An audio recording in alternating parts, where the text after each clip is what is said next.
Bonjour, je m'appelle et je viens ajouter mon témoignage donc à celle des autres victimes de harcèlement électromagnétique. Voilà, pour ma part, ça se fait via le biais du V2K. Donc le V2K, c'est en fait, des voix intracrâniennes qui sont émises dans mon crâne, donc par mes agresseurs via les ondes. Donc voilà, je sais que ça peut paraître un petit peu étrange quand on ne connaît pas ce type de harcèlement. C'est pour ça que j'ai décidé de vous parler un petit peu de l'expérience de Joseph Sharp, qui avait justement réussi à mettre en place ce V2K. C'est-à-dire qu'en fait, via un émetteur, d'impulsions radar à micro-ondes, heu, il avait réussi donc à transmettre des impulsions, de type radar à micro-ondes, donc à chaque fois que la forme de l'onde de la voix d'un locuteur passait de haut en bas. Et donc, grâce à ça, donc, en se mettant en ligne avec l'émetteur en question, il avait réussi à projeter donc dans son crâne, des chiffres de 1 à 9 qui étaient dits par une espèce de voix robotisée, une voix synthétisée en fait. Donc voilà, l'émetteur arrivait à retranscrire, enfin à envoyer en fait via les ondes dans son crâne, des chiffres de 0 à 9. Donc voilà, il arrivait à entendre une voix en fait, grâce à son expérience. Ensuite, d'après les écrits en tout cas qu'on en a, l'expérience s'est arrêtée là. Mais par contre, donc la technique a été étudiée sur plusieurs décennies et a été donc forcément, améliorée à terme. Ensuite, il y a eu donc, notamment, dans les années 60, Allen Frey, qui s'était renseigné un petit peu dessus et qui avait dit qu'il fallait environ 3/10 donc de watts par centimètre, carré de surface crânienne pour générer justement cette voix synthétisée et permettre justement d'entendre des voix intracrâniennes. Donc voilà, il faut savoir que 3/10 de watts par centimètre, carré, c'est vraiment très peu. En fait, donc au niveau de la puissance des ondes qu'il faut, je veux dire, c'est vraiment très peu. En fait, c'est la même puissance que quand on a sa tête, à peu près 1 mètre en dessous d'une ampoule. Donc voilà, c'est vraiment très, très faible et ça explique pourquoi c'est compliqué de le prouver. Puisque moi, je sais que pour essayer de le prouver, donc que j'étais harcelée, j'avais essayé de faire mesurer les ondes électromagnétiques chez moi via l'ANFR, donc l'Agence nationale des fréquences, radio. Mais bah, malheureusement, ils avaient rien trouvé. Enfin, ils avaient pas spécialement trouvé que j'étais exposée donc au-dessus du seuil. Et pour cause, puisque justement, il y a pas besoin en fait d'une forte puissance du tout. Donc voilà, il y a pas de nécessité pour les agresseurs d'augmenter d'augmenter, on va dire, de beaucoup les fréquences auxquelles je suis exposée. Donc voilà un petit peu pour la technique qui est utilisée. Hem À savoir que l'armée, elle avait aussi recensé cette technique, donc vraiment l'avait écrite dans ce qu'on appelle son thésaurus, c'est-à-dire qu'elle l'avait recensée dans la fin des années 90 et ensuite bizarrement en 2007, elle avait enlevé justement ce phénomène du V2K qu'elle avait recensé, donc voilà, phénomène un petit peu étrange également, le fait qu'elle l'ait ajouté puis enlevé. Voilà un petit peu donc pour, par rapport à ce phénomène, par rapport à la façon dont ça se produit et ce qu'on a recensé un petit peu de ce phénomène, également. Alors pour ma part, donc au niveau des effets au quotidien, c'est quelque chose qui est très invalidant puisque c'est vraiment des voix, en fait, du matin au soir, donc c'est vraiment très fatigant. Il me faut, 2 fois plus d'énergie que quelqu'un qui n'est pas ciblé pour faire un petit peu n'importe quoi, n'importe quelle action du quotidien, donc voilà, c'est beaucoup de fatigue, beaucoup de, de difficultés donc à trouver mes mots, à, à construire le fil de mes pensées, enfin des difficultés, voilà, pas beaucoup de difficultés au quotidien.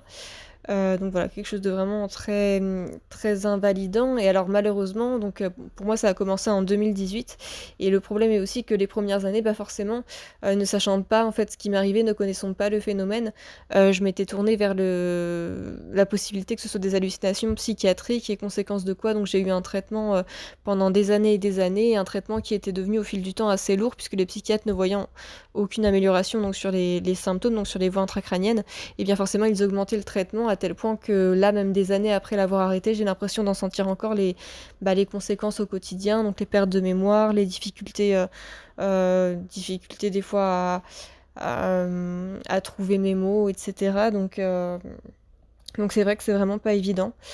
En plus de ça, donc pour ma part, ils ont aussi, enrôlé mes proches. Alors, comment ils s'y sont pris? Malheureusement, j'en ai pas d'idée précise, mais c'est vrai que, En fait, depuis des années, j'ai des doubles sens de mes proches, comme quoi ils auraient pu être informés de quelque chose, qui fait qu'à l'heure actuelle, je suis pratiquement certaine de du fait qu'ils aient été contactés, en fait, par les agresseurs et qu'ils essaient de me faire comprendre, mais par des espèces de double sens. Alors je sais qu'en général, donc quand les malfaiteurs font ça, ils le font donc en échange en fait, ils convainquent les proches de participer, soit en échange d'une contrepartie, donc ça peut être contrepartie financière, ou ça peut être aussi, acheter le silence des proches parce qu'eux-mêmes ont commis des faits, bon, peu importe la gravité des faits, mais les harceleurs menacent de révéler les faits en question, si les proches de la victime, en fait, tentent de parler par rapport à ce qui se passe, par rapport à ce qui m'est fait. Et puis alors ça peut être aussi donc, de la part des proches, la peur d'être persécutés à leur tour s'ils parlent, tout simplement. Voilà, je sais pas trop comment les harceleurs s'y prennent pour les convaincre, mais toujours est-il que je ne suis pas la seule malheureusement à qui ça a pu arriver et c'est vrai que c'est encore une fois, c'est difficile à prouver. Enfin disons que je n'ai encore une fois pas de preuves tangibles de ce que j'avance, mais si ce n'est, éventuellement, quelques doubles sens de mes proches qui se sont accumulés au fur et à mesure des années. Donc je me suis dit que j'allais en citer qu'un seul pour éviter de parce que sinon ça va être trop long, en fait, à expliciter.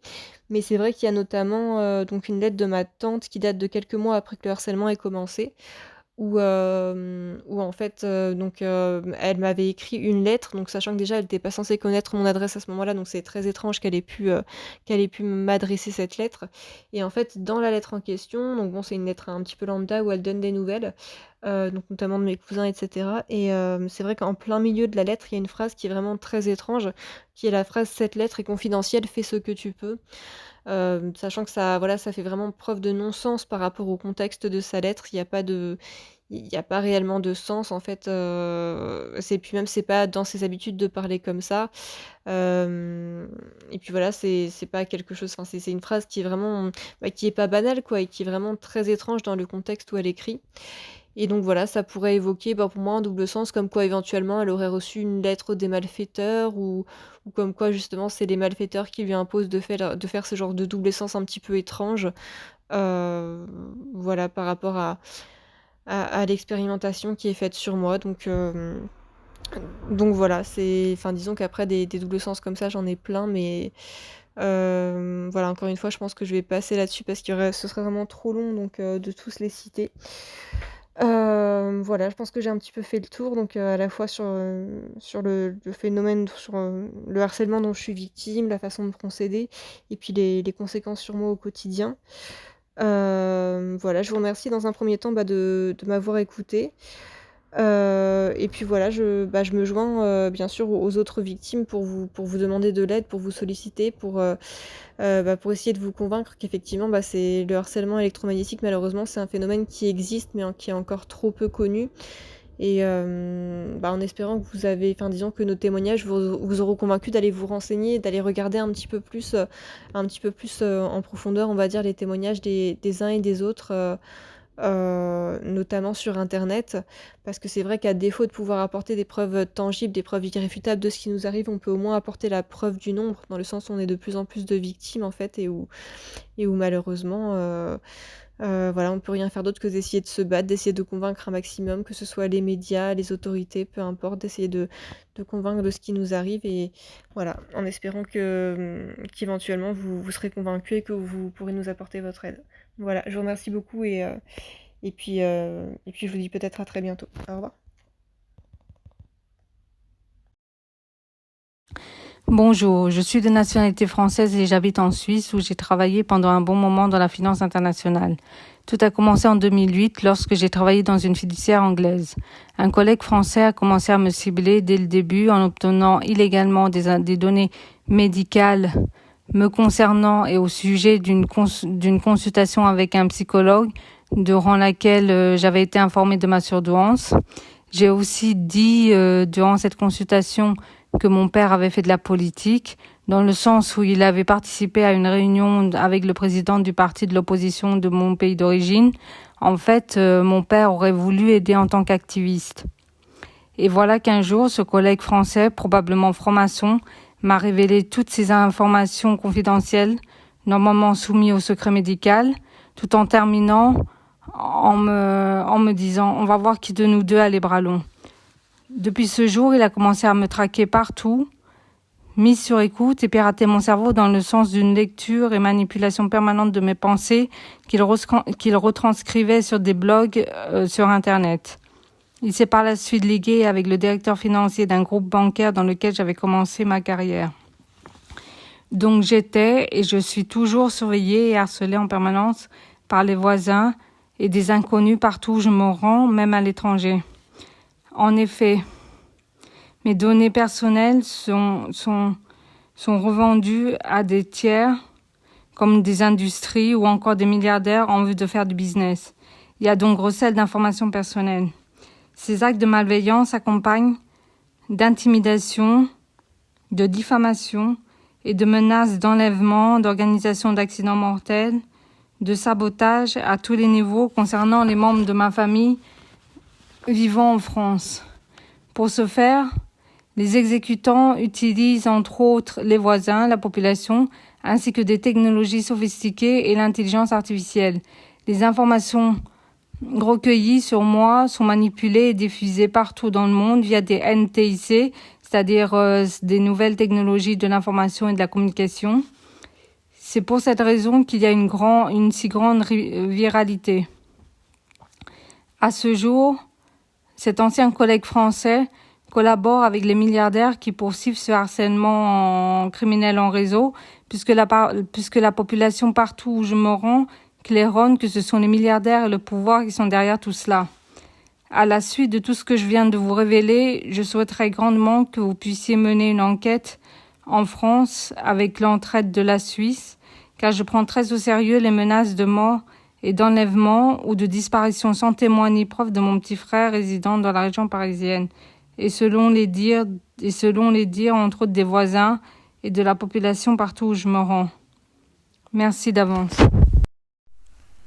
Bonjour, je m'appelle Régis Hanen, citoyen belge de 39 ans et lanceur d'alerte. Je suis victime de harcèlement global depuis de nombreuses années, de harcèlement électromagnétique sous diverses formes et de gangstalking notamment. J'ai vu mes conditions de vie se dégrader fortement suite à des menaces reçues de la part d'une magistrate de Liège en 2018. Je dénonce publiquement, entre autres, le harcèlement criminel organisé en réseau et l'utilisation d'armes à énergie dirigées depuis 2020. Victime d'une première tentative d'internement en juillet 2020 sur base de calomnie, ayant comme motif mon ressenti envers les ondes. Contraint de gré ou de force par les autorités locales de me soumettre à une psychanalyse à la citadelle de Liège. Contraint par la suite à déménager et quitter la commune de Bassange, je me suis vu réorienté par les services sociaux vers un nouveau lieu de surveillance et de torture sur la commune de Dahlem. En plus des diverses tortures quotidiennes, j'ai été victime de gangstalking par la cellule terroriste locale suite à l'envoi de plusieurs courriers dénonçant le harcèlement criminel organisé en réseau. J'ai également été victime d'une tentative d'homicide à mon domicile par un des nombreux acteurs locaux ce 2 mars 2023. Suite à mon intention de déposer plainte auprès de la DJSOC, la Direction centrale de la lutte contre la criminalité grave et organisée, 2 agents en civil se sont présentés à mon domicile pour soi-disant, d'après leur dire, m'entendre concernant cette agression. Une fois hors de mon domicile, j'ai été, avec l'aide de 2 autres policiers locaux, directement menotté puis escorté jusqu'à la citadelle de Liège sans motivation précise, autre que des supposées calomnies dont je n'ai toujours pas pu avoir connaissance à ce jour. Après un bref entretien avec la psychiatre Dominique Lizin, j'ai été mis en isolement sous contrainte médicamenteuse. J'ai été transféré par la suite à l'hôpital psychiatrique Le Petit Bourgogne, où j'ai été retenu contre mon gré durant 99 jours dans des conditions particulières, sous contrainte médicamenteuse et face à une justice à sens unique. La cellule terroriste locale en a profité pour m'expulser et jeter une grande partie de mes effets personnels. J'en profite pour remercier les nombreuses autres victimes de cette barbarie pour leur marque de soutien pendant cette période de privation de liberté. Je m'appelle Božena Kvaltinova, je suis d'origine tchécoslovaque, en France depuis 1982. Il est probable que ce soit les services secrets tchèques qui sont derrière mon harcèlement, relayé par les Français. Je suis cible de harcèlement global, en bande organisée, global, c'est-à-dire gang stalking, violence psychologique en gros, et du harcèlement électromagnétiques, des tortures à distance. On peut accéder au corps d'autrui à distance via des technologies, notamment au but de torture, hein. Mais aussi, on peut opérer à distance, hein. Donc, voilà. Début du gangstalking, janvier 2014, par des intrusions sans effraction dans mon domicile, dans ma voiture, dans mon sac à main, par du petit vandalisme, rapine, objets déplacés, pris, remis, avec souvent un petit côté absurde, bizarre ou vaudou. Et ce même dans les endroits, ça se passe même encore aujourd'hui, dans les endroits où je ne suis pas chez moi, mais où je me rends régulièrement. Des scènes de théâtre ou des scènes de rue sont organisées à mon intention, totalement déstabilisantes au départ, hein, puisqu'avec des allusions à ma vie privée. Bon, ceci a un petit peu diminué, peut-être parce que je ne prête plus trop attention à leur cirque, ou parce que le réseau criminel sait que je peux interagir avec les pions, par exemple, ce qui ne doit peut-être pas leur convenir. Je suis agressée absolument partout, notamment dans mon domicile, dans mon appartement, dans mon immeuble, donc, sur mes trajets voiture, là aussi extrêmement violemment, sur mes lieux de travail, lorsque je travaillais, dans les magasins, lieux de culte, à l'étranger, pas tout de suite, mais au bout de 48 heures à peu près. Dans l'avion, là, c'est vraiment une horreur, lorsque je suis seule, lorsque je ne suis pas accompagnée. Début du harcèlement électromagnétique, donc des tortures à distance, remonte au 19 juin 2014 à 19h30 au jardin Masséna, à côté du Negresco, à Nice. Je vis à Nice. Donc, c'était lors d'une réception par une douleur soudaine, une douleur sur la tête d'une violence jamais ressentie avant. Je n'avais jamais été sujette aux maux de tête. Une santé de fer d'ailleurs, hein.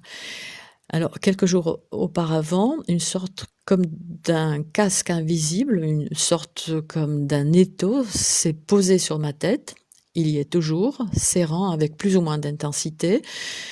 Donc une douleur ou pour le moins une gêne en continu, hein, bon, à laquelle je me suis un petit peu habituée, lorsque c'est pas très fort non plus, sinon on s'habitue pas, hein. Alors les douleurs, enfin oui, toutes ces douleurs m'avaient fait faire une première IRM le 26 juillet 2014 à l'hôpital Lanval à Nice, soit 6 semaines après la première agression. Le délai de 6 semaines est à retenir. Alors, il n'y avait pas de créneau libre avant ces dates, nulle part ailleurs que dans cet hôpital pour enfants. Alors, je vais peut-être pas chercher non plus partout, mais bon, globalement, voilà, c'est là où je suis atterrie. Alors, la même douleur me fait demander de stopper l'examen, parce que normalement, c'est un examen indolore. Alors, ce n'est que pendant la période de Covid, quelques années plus tard, que je comprends la signification du délai des 6 semaines. À ce moment-là, l'un des criminels dont le nom commence par PF, hein, déconseillait aux vaccinés de faire une IRM dans les 6 semaines après la vaccination. Et pour cause. Car ce qui se trouve dans certains lots de vaccins, c'est-à-dire la même chose par les mêmes technologies, les nanotechnologies ou similaires, hein, peut-être pas les mêmes, par lesquels j'ai été implantée, moi, à mon insu, et d'autres cibles d'ailleurs, hein, risquaient d'être activés ou du moins risquaient de provoquer une réaction suspecte sous l'influence, je présume, du puissant champ électromagnétique de ces appareils, causant chez moi donc une douleur inexplicable et d'ailleurs inexpliquée par la praticienne qui m'avait reçue comme ça, debout dans un couloir. Enfin bref. Voilà, le résultat de l'examen était normal, tout comme le résultat d'une deuxième IRM à l'hôpital Pasteur à Nice en mars 2018, hein, suite aux douleurs terribles, violentes. J'en ai fait une autre, mais bon, c'était pareil, hein, non, il n'y a rien. Par contre, le jeune interne était au courant du harcèlement électromagnétique, mais ne souhaitait pas d'en dire davantage. Les douleurs étaient extrêmement violentes et quasi en continu les premières années, avec notamment la privation de sommeil, à ne pas pouvoir me lever et aller travailler. Mon médecin traitant, qui était aussi une amie, m'avait prescrit du Lyrica pour les douleurs dites électriques. Hein, qu'est-ce qu'ils n'inventeraient pas, hein, pour couvrir peut-être cette criminalité. Enfin bref.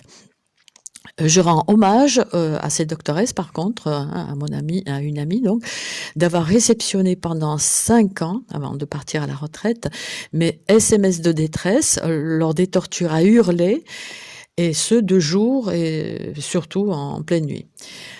Un rendez-vous a été organisé par ses soins chez un neurologue très connu et surbooké en septembre 2014. Cette amie se préoccupant de ma santé mentale, mais elle changera d'avis après la lecture de mon article dans la revue Top Secret, numéro 84, en 2016. Harcèlement électromagnétique, ce n'est pas vous qui êtes fou. L'examen neurologique chez ce neurologue était d'un basique surprenant, n'a duré que quelques minutes. On m'a précisé par contre que si je parlais du harcèlement électromagnétique, un examen psychiatrique vous sera certainement demandé. Voyons. Le montant de cette visite est aussi un peu surprenant, 59 €. C'était le début, c'était l'âge que j'avais à ce début du harcèlement. Le praticien mettra un moment, sous ma pression, à vouloir compléter à la main, dans sa conclusion tapée sur l'ordinateur, qu'une IRM pratiquée avant ne montrait aucune anomalie, parce que lui, il a rien fait, aucun examen. Je signale au passage que les tortures les plus violentes, jamais ressenties ni avant ni d'ailleurs après, en ces 10 ans de harcèlement, c'était le jour où le président est venu à Nice accompagné de son homologue chinois, de mémoire 24 ou 25 mars 2018 peut-être, j'arrive pas à retrouver la date. Est-ce un hasard? Les tortures. Alors, les tortures ou des agressions permanentes, mises bout à bout, c'est des tortures, et de toute façon des douleurs, c'est d'une violence telle qu'on peut les appeler que des tortures. Alors des brûlures notamment au-dessus du front, à l'endroit de l'ex-fontanelle, ou sur d'autres endroits sur la tête. Notamment sur la tête, mais aussi des douleurs après qui rentrent dans la tête. Ça fait un peu comme, genre le cerveau écrasé pendant des heures et des heures. C'est vraiment à hurler. Ça fait aussi comme des rayons qui rentrent à travers la gorge jusqu'au thorax. On peut voir ça sur mes vidéos parce que certains tirs se voient. Donc j'ai une chaîne au même nom, Bojana Qualtinova, comme des piqûres d'aiguilles sur le métatarse gauche, des violentes crampes sur les 2 jambes, de haut en bas, comme des aiguilles sur le sein gauche aussi, une sorte de harponnage en haut à gauche aussi du fessier, comme si du produit anesthésiant se répandait, provoquant une douleur vive, n'empêchant pas pour autant, plutôt une douleur vive, violente, sortant de nulle part. Une agression dans la mer, mimant une attaque de méduse, mais les marques disparaissant dans le quart d'heure, donc c'était autre chose. Voilà. Mes plaintes, comme celles d'autres cibles, sont soit non enregistrées, soit classées sans suite. Suite à la communication de ce qui m'arrivait dans l'association où je travaillais en 2014, j'avais essuyé donc l'injonction d'aller voir la psychothérapeute de l'association. Je m'étais pliée à ce qui, au fond, était une violence supplémentaire, car en désarroi total pendant les premiers mois de ce harcèlement. Mais je me suis aperçue rapidement qu'il y avait anguille sous roche. La psychothérapeute en question me faisait la bise au début de la consultation. Donc ceux qui savent la déontologie des psys comprendront que la dame n'avait de psy que le nom. Concernant la psychotronique, c'est-à-dire l'influence sur le mental, une violence sur le psychisme, je note la surveillance des pensées, l'utilisation des réseaux sociaux, notamment YouTube, pour interagir avec mes pensées et mes images mentales, en me présentant certaines pubs, certaines images, et ce aussi en guise de menaces codées. Alors ce genre de violence psychologique peut paraître complètement loufoque lorsqu'il est rapporté comme ça par un kidam, mais il est heureusement signalé aussi par le professeur Nils Melzer, un ex-rapporteur spécial devant les Nations Unies sur les tortures, dont les tortures psychologiques. Ma vie onirique a été arrêtée d'un jour à l'autre, couper mes rêves, stopper mes rêves d'un jour à l'autre, enfin d'une nuit à l'autre, en 2012. Ceci est faisable par des technologies depuis les années de 1975, hein, notamment voir les travaux du docteur Igor Smirnov. Voilà. Des intrusions dans tous mes moyens de communication sont pratiquées. Actuellement, par exemple, pas d'accès au Chromebooker, hein, depuis 15 jours presque maintenant. Difficultés dans les administrations, quasi systématiques, mais à la différence d'autres personnes, il y a toujours un petit côté dérision, mesquinerie, méchanceté, absurdité, bizarrerie, voire une violence franche, quoi. Hein. Et même parfois, ça peut aller jusqu'à une violence physique, comme par exemple me concernant donc à la banque postale Cap-de-Croix à Nice ou au supermarché Leclerc Pont-Michel à Nice. Voilà, je ne suis pas considérée comme une dérangée par les miens, même si parfois ils rigolent un peu, mais bon, voilà. Ni d'ailleurs, je pense, dans mes groupes sociaux. Je continue contre vents et marées ma vie sociale, où je trouve être appréciée, ce qui complique d'ailleurs le travail de SAP, hein, des réseaux criminels. Je suis soutenue par la prière, autant des miens que par mes propres prières. Bonjour, je suis une femme française de 60 ans et une prof d'histoire géo qui a été utilisée depuis l'enfance comme cobaye non consensuelle, sans mon consentement, pour des expérimentations à distance avec des armes à énergie dirigée. J'ai voyagé sur 3 continents, l'Europe, l'Amérique et l'Afrique. J'étais tout autant ciblée, harcelée et torturée par des ondes pulsées, scalaires, micro-ondes, RF, quel que soit l'endroit où j'étais, l'avion inclus.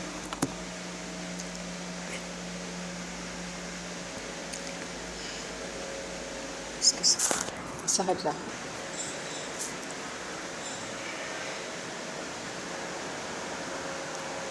Je suis une victime 2e génération puisque mon père était également dans les années 50 jusqu'en 1961 une victime et il est mort d'un soi-disant accident de la route en 1961. C'est un programme basé sur les traumatismes qui cherche à créer la dissociation chez la victime, suivie par la manipulation des 2 côtés du cerveau, dont les neurones sont manipulés par des lasers d'un côté et de l'autre du cerveau, de manière à créer des personnalités multiples, faciles à contrôler et à manipuler. C'est le contrôle de l'esprit. 1, 2, 3, 4.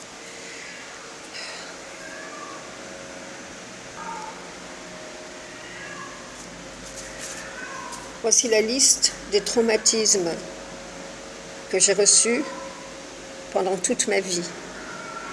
Maux aigus aux jambes à crier la nuit, grincement de dents la nuit, brûlure d'estomac régulière sur 35 ans, viol, harcèlement, vol, escroquerie, kidnapping, menaces avec couteau, perte d'emploi due au niveau élevé de la torture, genre Havana syndrome, pression sur la tête, vertige, vomissement, tenue au sol par un mur de briques invisible, manque d'équilibre, problème de tension jusqu'à 30, sensation chaud-froid, manque de sommeil, coups dans diverses parties de mon corps,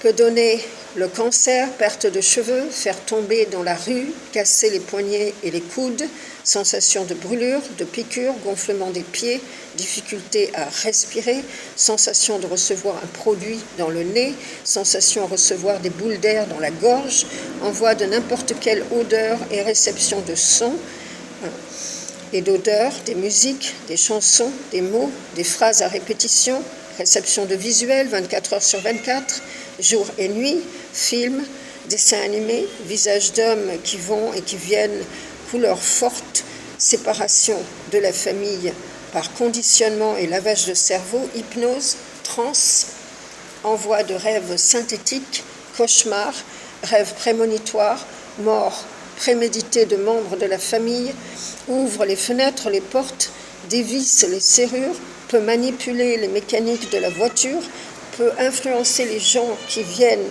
à ton contact, manipulation de messages reçus ou envoyés via email, sur portable ou ordinateur, mise à feu de lieu de travail, incendie dans ma chambre et dans mon lieu de travail, acouphènes plusieurs fois par jour, tinnitus, mise sous surveillance neuronale à distance, poussée au niveau du cerveau pour après pouvoir créer la dissociation, stimuler les neurones au laser et donc manipuler mes pensées. Je vous demande d'informer le grand public concernant l'existence de ces ciblages de citoyens innocents depuis au moins 60 ans. Merci.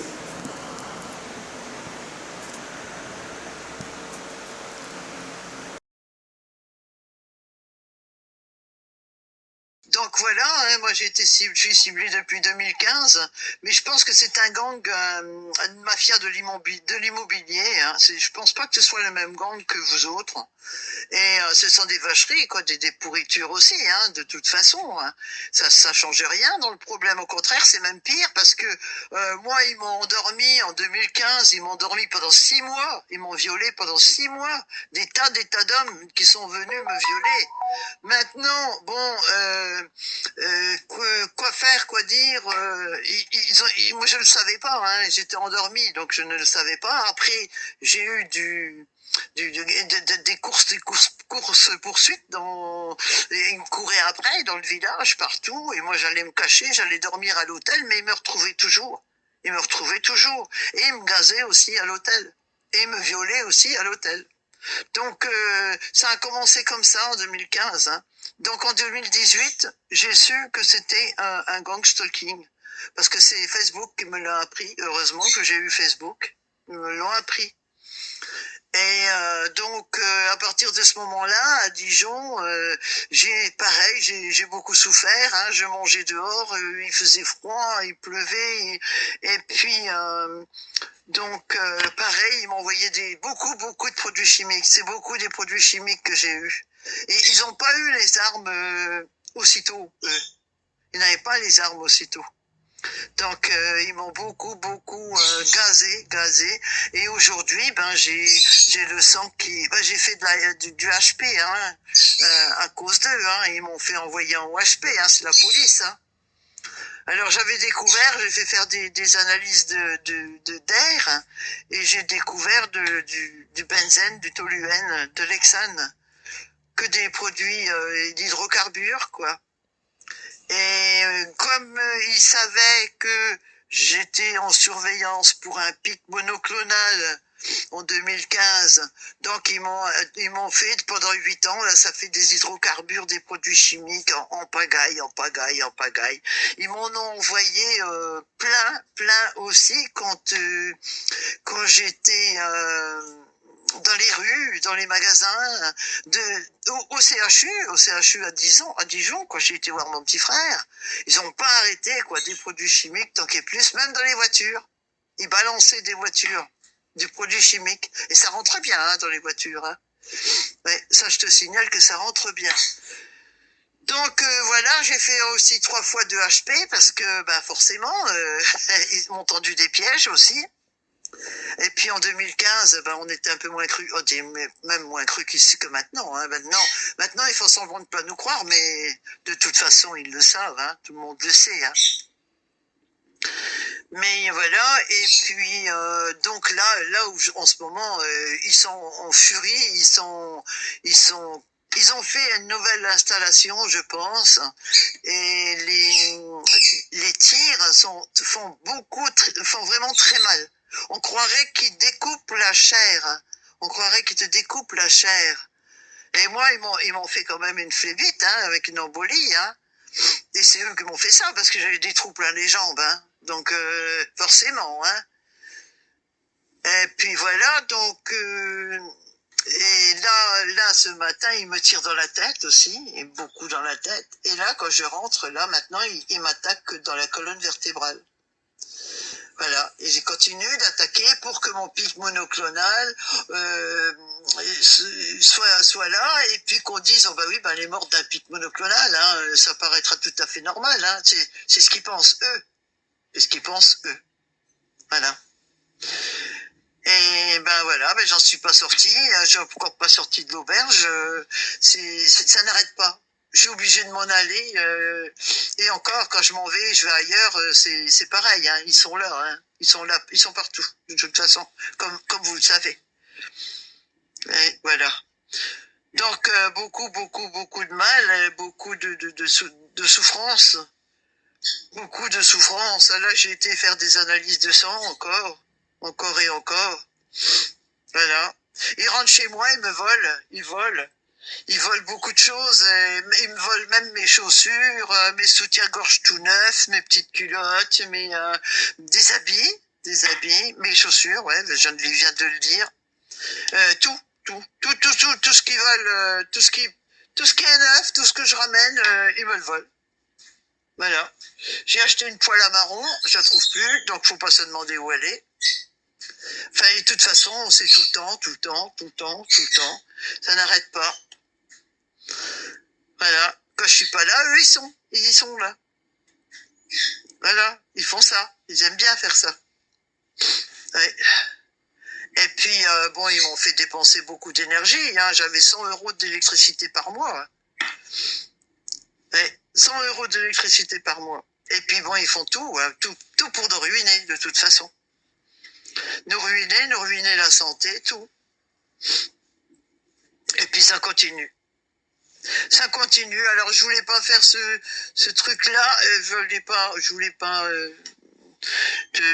t'envoyer ces messages, mais bon, de toute façon, ça c'est pas grave. De toute façon, ça changera rien puisque de toute façon, ils ont décidé de me tuer. Donc ça changera rien.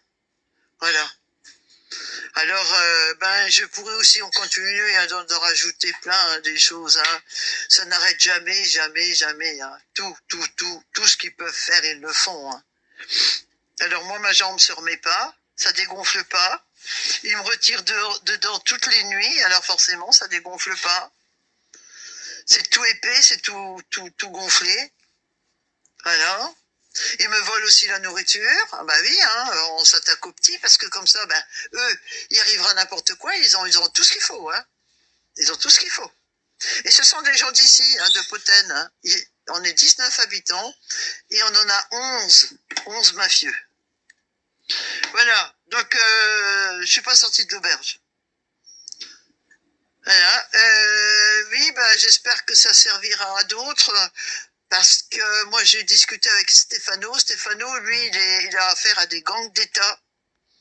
C'est pas pareil. C'est pas les mêmes gangs. Comme, je pense, comme Annie, et puis comme, comment elle s'appelle? Je sais plus son nom, ça va me revenir. Et donc, je pense que ce sont des gangs d'État, mais là, c'est vraiment des gangs c'est une mafia de l'immobilier, hein. Ils ont essayé de me voler mon appartement à Dijon. Moi, j'ai été plus maligne qu'eux, donc j'ai fait jouer mon notaire. Mais ça dure pas, quoi. Ici, maintenant, ils sont en train de me bousiller ma maison, plein de fuites d'eau, des fuites d'eau de partout. Ils m'ont cassé du carrelage. Et là, c'est pareil. Les fuites d'eau, je pense qu'ils en mettent un peu plus de l'eau, quoi. Quand je suis pas là, ils s'en occupent, quoi. Parce que là, c'est quand même plein d'eau, hein. C'est vraiment plein d'eau partout. Et je ne sais pas quand ça va s'écrouler, quand il gèlera bien fort, peut-être. Ils vont pousser un petit peu plus dessus, quoi. Comme ils veulent le mal, hein, c'est le mal en personne. Hein, ces gens-là, c'est le mal en personne. Hein, ce sont des nazis. Hein. Ouais, voilà. Donc, ben voilà, j'espère que tu vas passer tout ça et que tout le monde pourra écouter, parce que c'est encore une autre forme de gang, à mon avis, je sais pas. C'est des petits gangs qui se montent, hein, des petits gangs. Ils payent depuis 8 ans quand même, donc ils ont du pognon, hein. On peut quand même le dire, hein, ils ont du pognon. Voilà. Et maintenant, ils ont les armes à énergie dirigée, ils ont des armes psychotroniques. Mais ils ont aussi des armes plus costauds, c'est ce que je disais tout à l'heure. Ils sont montés dans le clocher, j'ai vu des gens aller dans le clocher qui sont restés...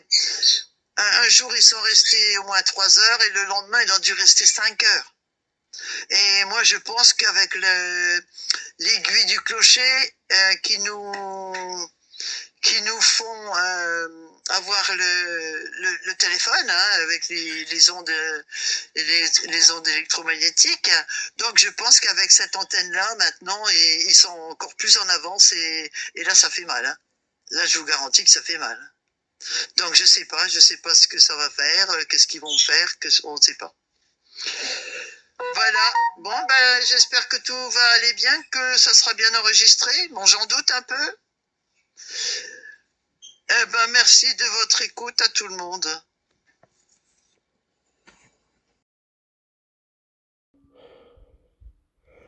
Je m'appelle... J'habite à Albi, 80 000 dans le Tarn. Mon histoire a commencé en 2007-2008. Je travaillais au Conseil général du Tarn, département du Tarn. J'ai été espionné dans ma loge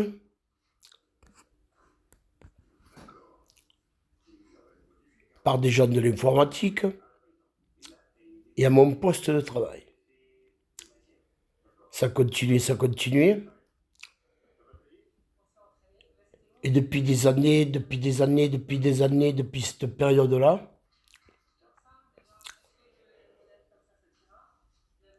je suis retraité du Conseil général du Tarn depuis fin mars 2021 et je suis suivi partout où je vais. Je suis une personne ciblée depuis maintes reprises. J'ai dénoncé des députés, des sénateurs, des conseillers, tous les services du Conseil général du Tarn, de la mairie d'Albi, puisqu'il y a des individus de la mairie d'Albi qui sont conseillers au département du Tarn, et dans l'appartement où j'habite, ça s'appelle Tarn Habitat, où c'est que la présidente de Tarn Habitat est une conseillère incompétente qui s'occupe du personnel du Conseil général du Tarn. Donc, elle est complice de ce qui se passe à mon appartement et partout où je vais. J'ai dénoncé 42 personnes.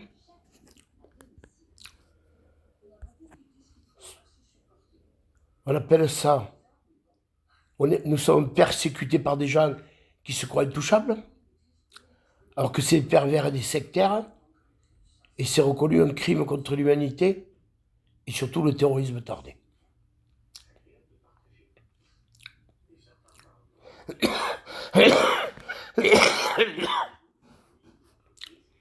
Il y a plein de... Il y a des sénateurs, des députés là derrière. Il y a des conseillers du Conseil général du Tarn, comme la mairie d'Albi, et surtout des drôles de phénomènes de Tarn Habitat, dans l'appartement où j'habite. Il y a plus de ça l'appartement où j'habite, à côté de moi, à 4 mètres de moi, il y a une personne qui fait un trafic de drogue et un trafic de tabac, et ceux-là, on les laisse faire. Comme je connais quelqu'un du commissariat, j'ai dénoncé tout ça.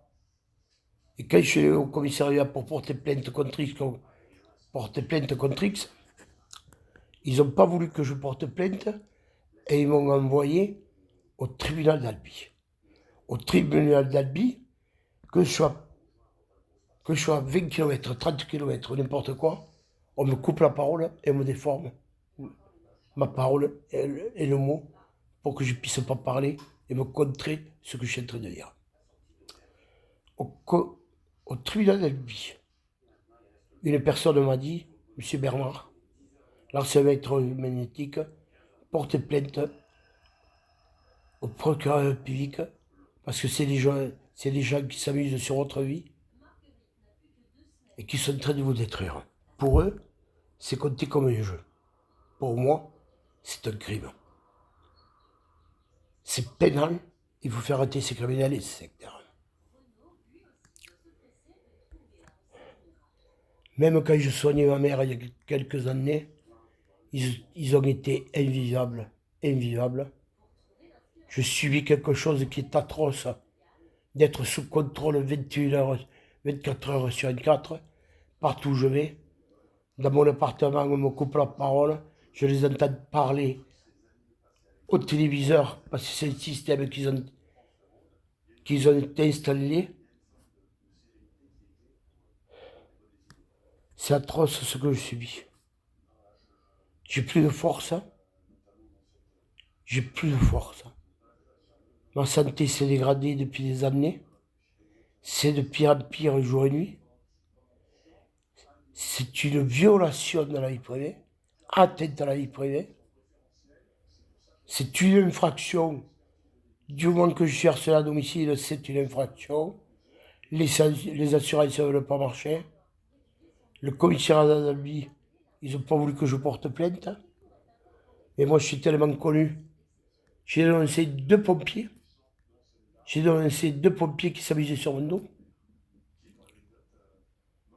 Des gens qui se croyaient intouchables. Que je sois à 200, 300, 400 km, c'est le même scénario. On mène une vie d'enfer et de la torture à distance. Et on me coupe la respiration, je malaise sur malaise, je perds l'équilibre contre ces personnes-là. Dans ma vie intime, j'avais trouvé une femme exceptionnelle en 2012. Elle s'est écartée de moi parce qu'elle a vu que ma santé se dégradait. Et puis elle m'a dit, tu parles tout seul. Et bien j'ai dit, non, je ne parle pas tout seul. J'avais trouvé une autre femme à 250 km d'ici. Tout se déroulait très bien, mais un sénateur a mis le nez là-dedans pour m'écarter de tout ça. C'est un crime que je subis inadmissible. C'est des pervers et des sectaires, ces gens-là, qui se croient tout permis et qui croient contrôler votre vie. Et moi, je n'ai rien à foutre de ces enfants de merde. Et tout ça, c'est très... Il y a un député aussi qui se fout de ma gueule là derrière avec sa fille. Et moi, je n'ai pas à subir des gens qui se croient tout permis dans leur vie. Premièrement, ils n'ont rien à faire dans la vie privée des autres. Ça, c'est très grave. J'ai fait des démarches en justice au tribunal d'Albi. J'ai porté plainte. Et on va voir ce que ça va donner. J'ai fait plusieurs certificats de santé comme quoi ma vie s'est dégradée depuis des années. Et moi, je n'ai pas à subir des gens qui sont classés comme hors la loi.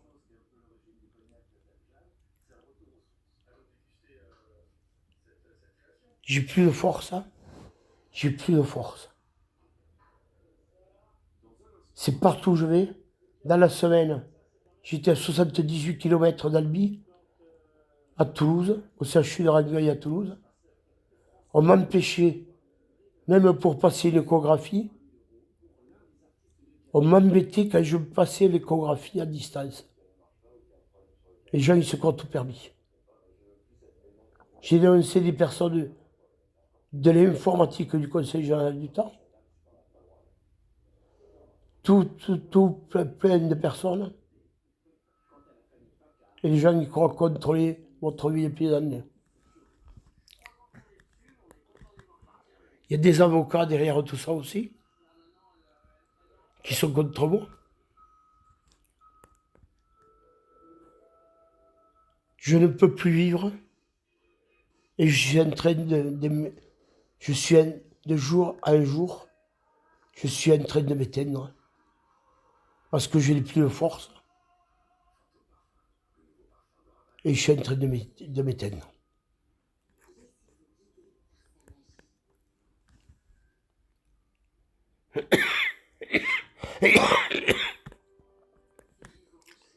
Et je suis en train de m'éteindre. Je n'ai plus de ressources physiquement. Ils ont volé ma vie privée, ma santé et financièrement.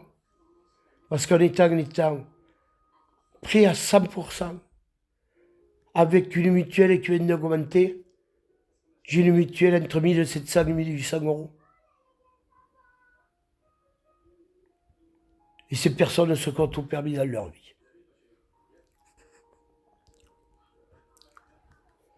J'ai dénoncé les personnes du cabinet, de l'Assemblée, du Conseil général du Tarn, qui est devenu le département du Tarn.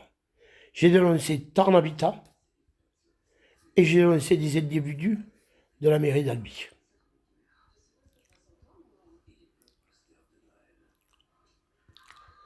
Et je suis en train de m'éteindre.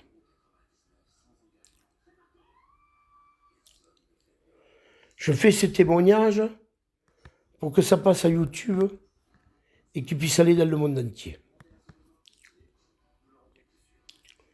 Et qu'il puisse aller dans le monde entier par YouTube. Il y a plein de gens qui sont témoins de tout ça.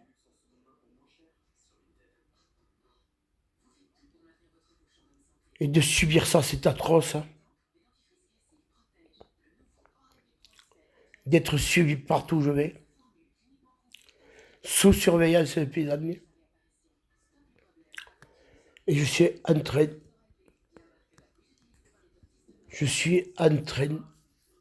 de m'éteindre jour et nuit par de l'harcèlement en continuité, même pas une scène à payer à la retraite.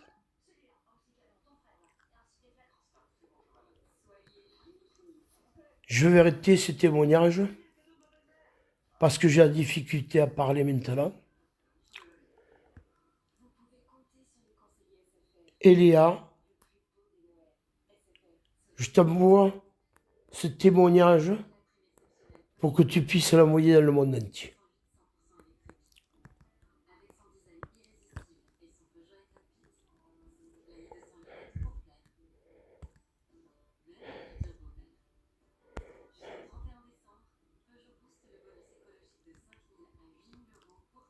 Bon, j'arrête ce témoignage parce que j'ai plus de force pour parler davantage. Et je veux que ce témoignage passe en priorité et dans le monde entier. Bonjour, je m'appelle Mustapha. J'ai 48 ans, j'habite à Aubervilliers depuis juin 2021. Je suis ciblé depuis mon déménagement à Asnières-sur-Seine en novembre 2016 par des individus malveillants via les armes à énergie dirigée. Au début de mon harcèlement, je ne comprenais pas ce qui m'arrivait. On m'empêchait de dormir par des sons et bruits répétitifs et on me provoquait également des douleurs sur différentes parties du corps, quel que soit l'endroit où je me trouvais. Les douleurs et symptômes se traduisent par des vertiges, des acouphènes, des sensations de piqûres, des sensations de piqûres d'aiguille, des diarrhées à répétition, des suffocations et d'autres douleurs.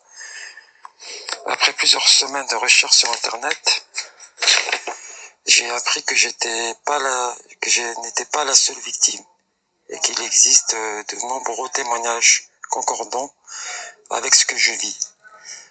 En juin 2021, je déménage à Aubervilliers en espérant que l'harcèlement à distance s'arrêtera. Malheureusement pour moi, je continue toujours à subir les mêmes persécutions que lorsque j'habitais à mon ancien appartement à Asnières. D'ailleurs, j'ai failli perdre la vie à plusieurs reprises lorsqu'on m'a provoqué une strangulation à distance pendant que je mangeais.